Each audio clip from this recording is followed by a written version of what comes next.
आपका शुक्रगुजार हूँ तमाम मीडिया के दोस्तों का कि आप तशरीफ़ लाए। असल में कुछ अर्सा से हम आपको अपनी परफॉर्मेंस के हवाले से अगरचे फर्दर इन्फॉर्म करते हैं, लेकिन कलेक्टिव एक प्रेस कॉन्फ्रेंस की शक्ल नहीं हो सकी।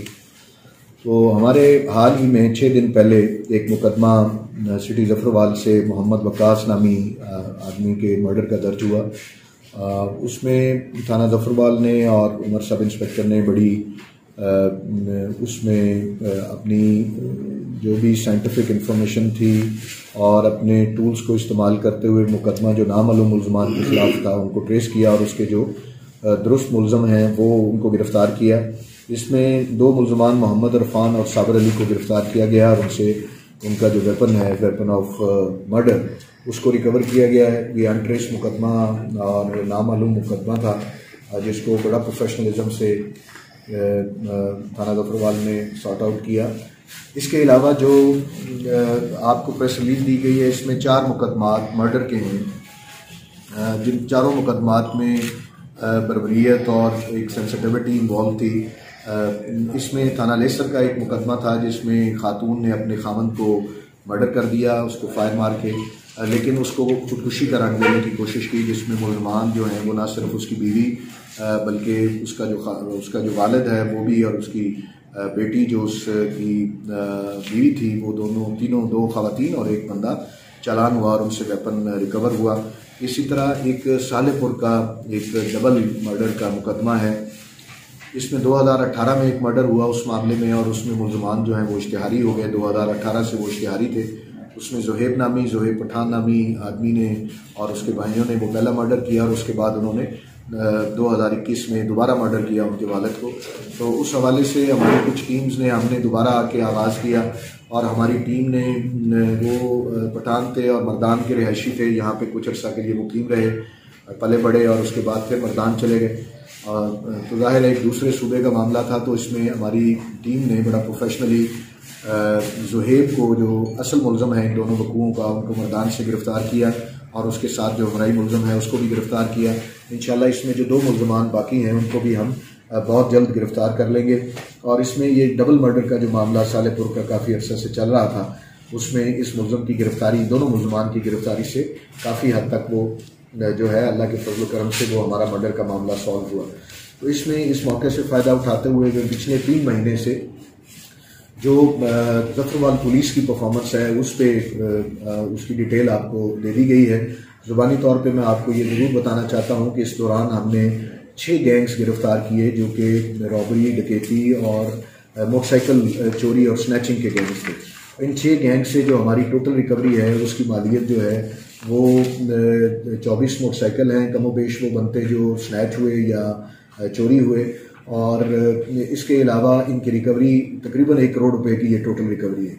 तो इसमें मुख्तलिफ औकात में ये रिकवरी बुरसा के हवाले की जाती रही, लेकिन यह जाहिर है आपको मीडिया को ये प्रॉपर फोरम पर इन्फॉर्म करना चाहिए था। तो मैंने इस मौके से फ़ायदा उठाते हुए ये पिछले 3 महीने में जो परफॉर्मेंस है इसको भी आपके सामने में रखा है। इसमें नाजायज़ असला, इलेक्शन कैंपेन थी हमारी, इलेक्शन कैंपेन के अलावा फिर उससे पहले ईद का मामला था, तो हमने इसमें नाजायज़ असला के ख़िलाफ़ भी भरपूर कैंपेन की।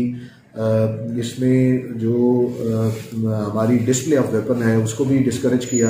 तो इसमें 19 मुकदमात जो हैं वो नाजायज़ असला के ख़िलाफ़ दर्ज किए गए, जिसमें 3 मुकदमा डिस्प्ले ऑफ वेपन्स के भी हैं। मंशियात फरोशों के ख़िलाफ़ कार्रवाई करते हुए हमारे जो मुकदमे हैं टोटल मंशियात फरोशी के ख़िलाफ़, वो हमने 13 मुकदमात दर्ज किए। ख़ास तौर पे जो हमारे बड़े सेलर थे, जिसमें थाना जफरवाल में एक सेलर, एक लेसर में सेलर, जिनकी बाकायदा हमने पहले ख़रीदारी करवाई और उन सेलर्स को ये कंफर्म किया ताकि किसी बंदे से ज़्यादती ना हो। तो ये जो 13 मुकदमात हैं ये वो हैं जो इंतहाई स्क्रूटनी के बाद और किसी ऐसे सिर्फ पीने वाले के ख़िलाफ़ मुकदमा दर्ज न कर लिया जाए, बल्कि जो एक्चुअल सेलर है उसके ख़िलाफ़ मुकदमा दर्ज हो। तो ये 13 मुकदमा दर्ज किए गए, जिसमें 6 किलो से ज़ायद 6 किलो के करीब जो है वो मंशियात रिकवर की गई। इसमें लॉ एंड ऑर्डर के हवाले से अल्हम्दुलिल्लाह हमारा कश्मीर इलेक्शन और हमारा ईद और जो हमारे फेस्टिवल हैं वो अल्लाह के फजल करम से बड़े पीसफुल, और आप सब ने उसको कवर किया और पुलिस को मौके पे भी आप सताइश की नज़र से देखते रहे। मैं आप सबका उस सताइश के हवाले से शुक्रगुजार हूँ। और दूसरा, मुहर्रम उल हराम की आमद है, तो आपके हवाले से कल यहाँ हमारे एक ओवरऑल तमाम मुंतज़मीन की मीटिंग थी, जिसमें हमने अपना जो SOP गवर्नमेंट की तरफ से जारी करदा है वो उनको बड़ा अच्छे तरीके से इंडिविजुअली समझाया।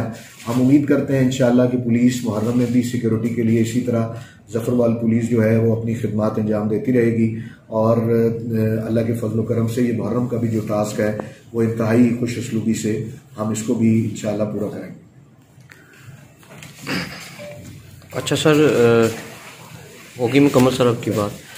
अच्छा सर, ये बताएं जो सालेपुर वाला था उसके हवाले से वो जो कत्ल हुआ था उसकी वजह क्या थी, उसके पीछे रीज़न क्या थी?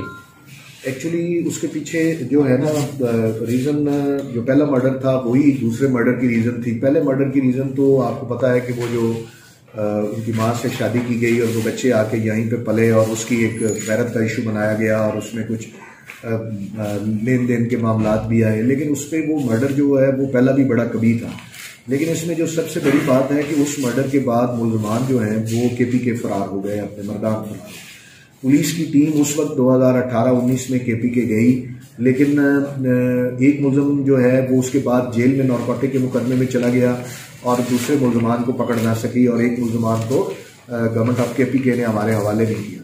तो इसमें दूसरा मर्डर जो है 2021 में ये सनसनीखेज था कि उनके वालिद को, जो मर्डर हुआ था पहले 2018 में, उसके वालिद को दिन दहाड़े मर्डर कर दिया। तो ये पुलिस के लिए एक बड़ा चैलेंज बन गया कि एक मर्डर के बाद दूसरा मर्डर किया जाए। तो उसमें ये ज़ुहैब नामी जो बंदा, ज़ुहैब पठान नामी पकड़ा गया है, यही असल कल्प्रिट है जिसने मौके पे इस मुकदमे में भी फायर मारा और उस मुकदमे में भी फायर मारा। तो ये पुलिस टीम की बड़ी कामयाबी है कि आमतौर पे ये होता है कि जो दूसरे मुलजमान हैं पकड़े जाते हैं और जो हकीकी मुलजम है वो पीछे रह जाता है। तो इसमें उमर सब इंस्पेक्टर ने ये KP के रहा, ये मर्दान रहा, ये उसके बाद फिर अटक रहा, और जहाँ जहाँ से जो भी इंफॉर्मेशन गैदर की अल्हम्दुलिल्लाह उसकी बेसिस पे हमने ये मुलजमान पकड़े।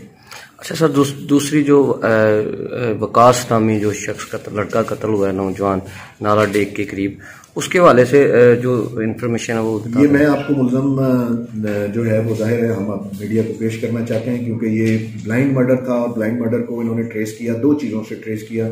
इसके पीछे ये है कि ये जो इरफान नामी लड़का है, इसने वकास की सिस्टर से शादी की हुई है, सबिया है उसकी सिस्टर है, उससे शादी की है। जब वकास को ये पता चला, क्योंकि इन्होंने छुपके शादी की, वकास को ये पता चला तो वो उसने अपनी बहन को मारा और अब तशद्दुद करता था या उसको तंग करता था कि आप डाइवोर्स ले लें। तो अब इरफान ने ये प्लान बनाया आहिस्ता आहिस्ता कि अब ये इससे जान छुड़ाना जो है वो ज़रूरी है। तो इन्होंने उस वकास को टेलीफोन करके एक ज़मीन दिखवाने के बहाने उसको बुलाया। इसमें इंसिडेंट पे तो हमें जब डेड बॉडी मिली तो हमें ये रिपोर्ट हुआ कि एक बंदा मर्डर हुआ है। तो इससे जाहिर है सारी चेन पीछे को चलानी थी कि ये बंदा किसने इसको फ़ोन किया, किसके साथ गया। फिर कुछ कैमरे का एविडेंस चेक किया गया, उस कैमरे के साथ ये इरफान नामी आदमी के साथ जाता हुआ नज़र आ रहा है। तो फिर हमने इरफान को पकड़ा। इरफान से फिर उसका एक शागिर्द था जो फैक्ट्री में साथ काम करता था, जो इस दिन मौके पे उसके साथ मौजूद था। फिर अल्हम्दुलिल्लाह उसको पकड़ा। तो यूनो मुलजमान जो उस वक्त इस वकूआ में इन्वॉल्व थे वो दोनों पकड़े। लेकिन सर इसकी सिस्टर की भी शामिल है? उसकी सिस्टर मर्डर में शामिल तो नहीं है, वो उसकी कॉन्स्पिरेसी हम देख रहे हैं, लेकिन वो इस हद तक ज़रूर शामिल है कि वो लड़ाई झगड़ा जब होता था तो वो जाहिर है इरफान को उस लड़ाई झगड़े के बारे में ये इन्फॉर्मेशन ज़रूर देती थी कि ये वकास मेरे साथ लड़ता है और झगड़ता है। लेकिन इसमें इसके बारे में अभी हतमी फैसला, क्योंकि ये नामालूम वकूआ दर्ज हुआ था, नामालूम मुकदमा दर्ज हुआ था, तो इसमें कल्प्रिट्स के बारे में मुद्दई को भी इंफॉर्मेशन नहीं थी। तो अब जो भी बात जब ये मुकम्मल तौर पर मुद्दई के सामने आएगी तो सबिया के हवाले से अगर कोई इन्वॉल्वमेंट हुई तो हम ज़रूर देखेंगे।